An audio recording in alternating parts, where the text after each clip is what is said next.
Olá pessoal, aqui é Leonardo Montes, gravando diretamente da minha casa, hoje dia 4 de setembro de 2018, e o nosso tema hoje é um novo olhar sobre o obsessor.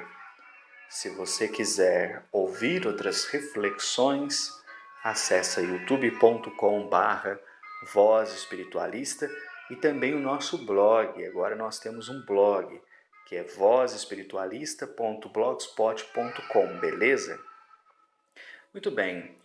Nas últimas semanas eu tenho falado muito sobre a questão da obsessão em nosso terreiro, e esse é um tema que vira e mexe aparece, uma das séries de vídeos mais assistidas no canal, que geram mais feedback, é a série sobre desobsessão. Se você não conhece, pesquisa aí no canal que você vai encontrar essas reflexões. Então, é um tema que sempre aparece e acho interessante abordar esse assunto buscando favorecer um outro olhar, um novo olhar sobre o obsessor, a obsessão, etc. Bom, para começar, eu quero deixar claro que esse novo olhar a que eu me refiro não é propriamente uma novidade. Eu não tenho nessa reflexão nada que seja novo para auxiliar nessa questão. Pelo contrário, o que eu vou trazer aqui são conteúdos que já estão disponíveis à humanidade há mais de 70 anos, desde que o espírito André Luiz publicou suas obras através de Chico Xavier. Mas, ao mesmo tempo, se trata de um novo olhar, porque grande parte das pessoas que direta ou indiretamente estão envolvidas com espiritualidade ainda não perceberam, ainda não adotaram. Porque olha só, para a grande maioria das pessoas, quando se fala em obsessor, a imagem que surge é de um indivíduo, ou melhor, de um espírito, né? Que é mau, que é perverso, que é cruel. E de fato existem obsessores que são perversos, que são cruéis, mas nem todos. Eu arriscaria dizer que a maioria não é. E quem trabalha na desobsessão percebe isso. A maior parte dos obsessores que nós recebemos nas reuniões são espíritos em estado de sofrimento, que acabam, por ignorância e inferioridade espiritual, agindo com truculência, com violência, mas não são necessariamente maus ou perversos. Você vai entender isso depois que eu te contar a seguinte história. Isso está no livro Nos Domínios da Mediunidade, de Chico Xavier, pelo espírito André Luiz. E o caso é mais ou menos o seguinte. Um rapaz havia procurado o centro espírita porque estava aparentemente sofrendo uma perturbação espiritual. Ele já havia procurado médicos e nada. E o que ele tinha? Ele sofria convulsões, que aos olhos dos médicos parecia um ataque epiléptico. Mas nada que ele podia usar de tratamento, medicação, etc., surtia efeito. Ele continuava tendo esses ataques. Alguém sugeriu que ele procurasse um centro espírita e assim ele fez. E no dia que ele compareceu a essa reunião, que seria uma reunião de desobsessão, e naquele tempo as reuniões de desobsessão eram mais acessíveis do que são hoje, e o André Luiz estava ali justamente observando o trabalho para depois escrever no livro, que é justamente o livro Nos Domínios da Mediunidade. Pois bem, o que o André Luiz observa é um rapaz jovem, estudante, que estava ali acompanhado e que aparentemente não tinha nada de errado. Ele não era um epiléptico no sentido normal do termo, ele não tinha nenhum problema no cérebro que o levava a ter convulsões. Então, a título de conhecimento, o mentor espiritual da casa permite aos protetores deixar passar uma entidade. Então, uma entidade entra no ambiente do centro espírita, ela estava barrada do lado de fora, e quando ela se aproxima desse rapaz, ela fica completamente enfurecida e avança em sua direção. Quando ela se aproxima do rapaz, tentando agredi-lo, o que o André Luiz observa? Que o rapaz era um médium em potencial. Ele tinha as faculdades mediúnicas muito bem preparadas e essas mesmas faculdades se ligavam àquele espírito obsessor. E a ligação era tão profunda que acontecia um processo espiritual chamado possessão.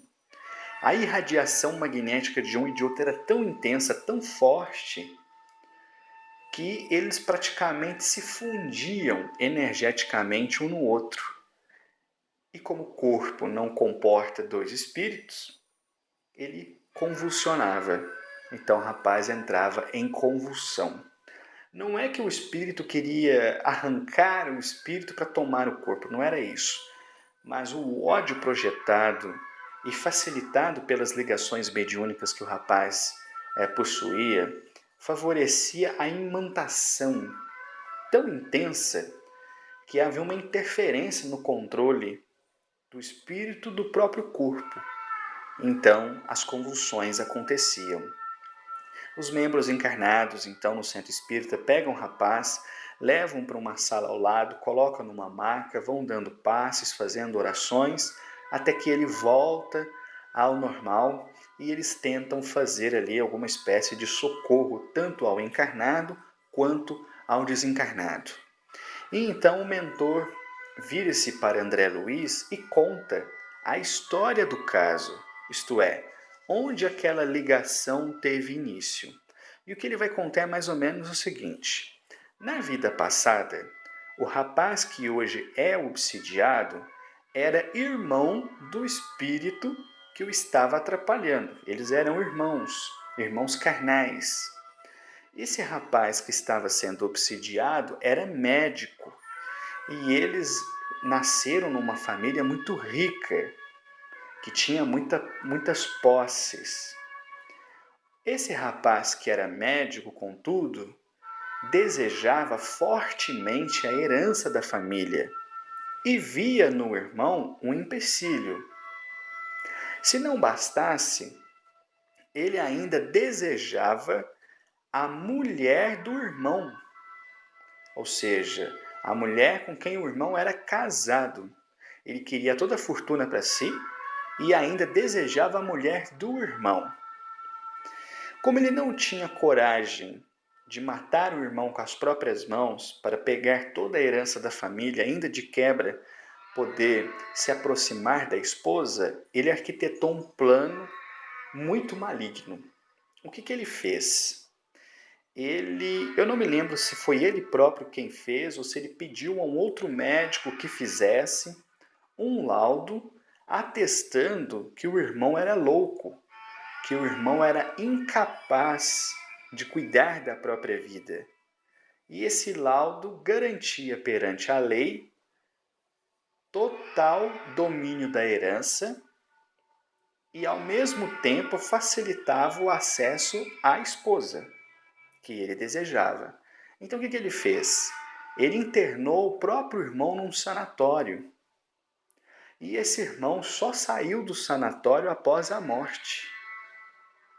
Até aquele momento, esse irmão era uma pessoa de bem. Não havia feito mal a ninguém. Era honesto, trabalhador, cuidava da própria vida, até o momento em que o próprio irmão o coloca num sanatório. E de alguma forma ele descobre isso. O irmão fica com todas as posses da família e, de uma forma que o livro não dá muito detalhe, ele se aproxima da esposa e acaba ficando com ela, o que aumentou ainda mais o ódio do irmão preso. Eu não sei se vocês sabem, mas no século passado, vários crimes semelhantes ocorreram no Brasil. Naquela época, se você conseguisse um atestado médico dizendo que uma pessoa determinada era insana, estava louca, era perturbada, tinha distúrbios mentais, isto era motivo para colocá-la num sanatório, que geralmente tinha péssimas condições, e a pessoa só saía dali depois da morte. Existe até um livro chamado Holocausto Brasileiro, que conta os horrores que aconteceram no sanatório de Barbacena. Então, era muito fácil alguém com a autoridade de um médico conseguir interditar uma pessoa. E várias pessoas foram colocadas em sanatórios. Pessoas que eram alcoólatras, que tinham problemas com as drogas, homossexuais, inimigos políticos. Então, durante alguns anos no século passado, isto foi usado como instrumento de repressão. Não é? Agora, se coloca no lugar do irmão que ficou preso. Você perde toda a herança que você iria receber, você perde a sua esposa e você perde a sua liberdade, sendo obrigado a viver o resto da sua vida em um local trancafiado, com péssimas condições de higiene, de alimentação, que quer que seja, onde você teria sorte se acabasse pegando uma doença e vindo a desencarnar. Qual seria o seu comportamento após a morte? Você perdoaria o seu irmão que fez tudo isso com você? Ou você partiria para cima dele desejando vingança? Eu gosto dessa história porque quando eu começo a contar, as pessoas estão torcendo para o rapaz que está lá no centro. Mas quando eu chego ao final, geralmente elas dão razão para o obsessor. Porque esse obsessor sofreu uma violência muito grave. O que esse irmão fez com ele é uma coisa que muito provavelmente mexeria com as nossas estruturas mais íntimas. E qual é, em essência, a diferença de um espírito superior de um inferior? Esses dias alguém me questionou. Você classifica os espíritos como superiores e inferiores? Sim. E é muito simples. O espírito inferior, ele é egoísta. O espírito superior, ele é altruísta. Então, quanto mais altruísta é um espírito, mais elevado. Quanto mais egoísta é um espírito, menos elevado. Se caso se tratasse de um espírito superior, como acontece, por exemplo, lá no livro Renúncia, quando Alcione é presa e morre na prisão, assim que ela desencarna, ela perdoa totalmente seu agressor, porque era um espírito superior. Mas se é um espírito mais inferior, que normalmente é a população da Terra, é onde nós nos encaixamos, então a resposta pode ser outra. Pode muito bem se tornar vingança, não é? E livre da matéria, o espírito não era mais obrigado a permanecer no sanatório, ele podia muito bem ir ao encontro do rapaz. Então ele ficou atormentando esse rapaz até o fim da sua vida, e depois da morte é que a coisa ficou feia.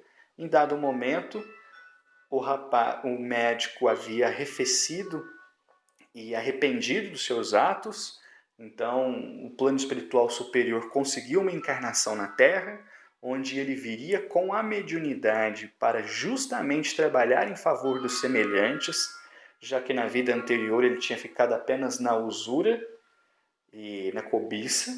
Então ele trabalharia em favor do próximo, e aqui é um bom exemplo daquilo que frequentemente eu repito nas reflexões, que mediunidade geralmente é dívida, não é dádiva, não é? Que a grande maioria dos médiuns são espíritos que têm pesados compromissos com o passado, e por isso não é nenhum favor à espiritualidade desenvolver e trabalhar corretamente a própria mediunidade, é um favor para si, frente aos débitos contraídos. Então, esse rapaz reencarna, mas o irmão continua com ódio mortal sobre ele, perseguindo. E ali o mentor deixa claro, né? Conforme esse rapaz seria atendido pelo centro espírita, lhe seria oferecido alguns livros para que ele começasse a estudar, para que ele começasse a entender a realidade espiritual, entender o que acontecia a ele. Então ele começaria a se fortalecer moralmente, fortalecer-se espiritualmente, contaria com o apoio dos bons espíritos. Assim, as vibrações que permitem a aproximação desse espírito obsessor seriam cada vez menores, até o momento em que o rapaz tivesse plenas condições de não mais sofrer com os assédios dessa entidade, que naturalmente seria levado à renovação. Então eu gosto desse caso porque ele ilustra bem aquilo que eu disse no comecinho. Muitos obsessores são maus, são perversos, são cruéis mesmo, mas nem todos. A maioria que eu vejo se manifestando nas reuniões de desobsessão, e olha que eu trabalho com desobsessão em 2 terreiros, a maioria são espíritos sofredores. Por que você acha que aquele rapaz que até o momento de ser trancafiado no sanatório, sendo ele uma boa pessoa, não tendo feito mal a ninguém, você acha que ele está feliz em odiar? Você acha que ele está feliz em ter raiva do próprio irmão? Então, embora ele não consiga controlar os próprios sentimentos e haja dessa forma impulsiva, querendo vingança contra o irmão, ele sofre muito. Ele não está feliz, ele não está em paz.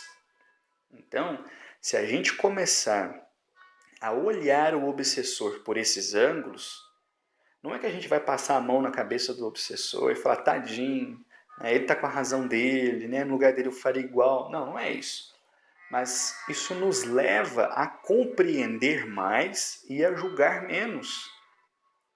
Por quê? Na grande maioria dos trabalhos mediúnicos, o que se pensa do obsessor? Que ele é mau, que ele é cruel, que ele é perverso. Então eu não quero ele aqui, show, sai para lá. São entidades que frequentemente são enxotadas das casas espirituais, ao invés de serem recebidas, amparadas e auxiliadas. Outro ponto. Você acha que uma entidade dessa natureza, com essa vingança pulsante, ela vai se convencer se você começar a conversar com um espírito superior? Meu irmão, deixe para lá o ódio. Isso não vai te levar a nada. Ele está careca de saber isso, ele está vivendo isso. No diálogo com os espíritos obsessores, nós falamos muito mais com o coração, com a alma. Não é tentar mostrar ao espírito que ele está errando. É buscar a humanidade que existe dentro dele. O Arnaldo Rocha, que trabalhou décadas e décadas na desobsessão e que foi companheiro de Chico Xavier, marido de Meimei, ele conta que ele foi chamado ao trabalho da desobsessão porque a pessoa que estava dialogando com o espírito estava tentando doutriná-lo, ou seja, ensinar a ele uma doutrina. Ele não queria aprender a doutrina. O espírito responsável por trabalho falou, meu jovem, vai conversar você. E ele, sem saber falar nada, nunca tinha dialogado com o espírito, simplesmente abriu o coração, recebeu aquela entidade, ouviu, falou com a alma e conseguiu ajudar. E se saiu tão bem que a chefia espiritual disse, a partir do próximo trabalho é você que vai dialogar com a entidade. Então, que essa reflexão nos ajude a enxergar nos obsessores, além da maldade, além da perversão, além da crueldade, além da vingança. Que ela nos ajude a enxergarmos aquele espírito que está ferido, que está infeliz e que precisa de ajuda. Certa vez, Pai Benedito me falou uma coisa muito profunda. Falou, filho, trate sempre com muito respeito todas as entidades, porque um dia pode ser você a estar do lado de cá, esperando a hora de se manifestar para receber auxílio. Então, isso é motivo mais do que suficiente para tratarmos os obsessores com carinho, não com falsidade, mas na busca de nos tornarmos pessoas melhores, nos identificarmos com as suas narrativas e entendermos que muito provavelmente na mesma situação talvez agiríamos até pior. Então a gente dá um passo para trás no julgamento e dá um passo para frente na compreensão. Eu vou parando por aqui. Se você quiser ouvir outras reflexões, youtube.com/Voz Espiritualista. Um abraço a todos.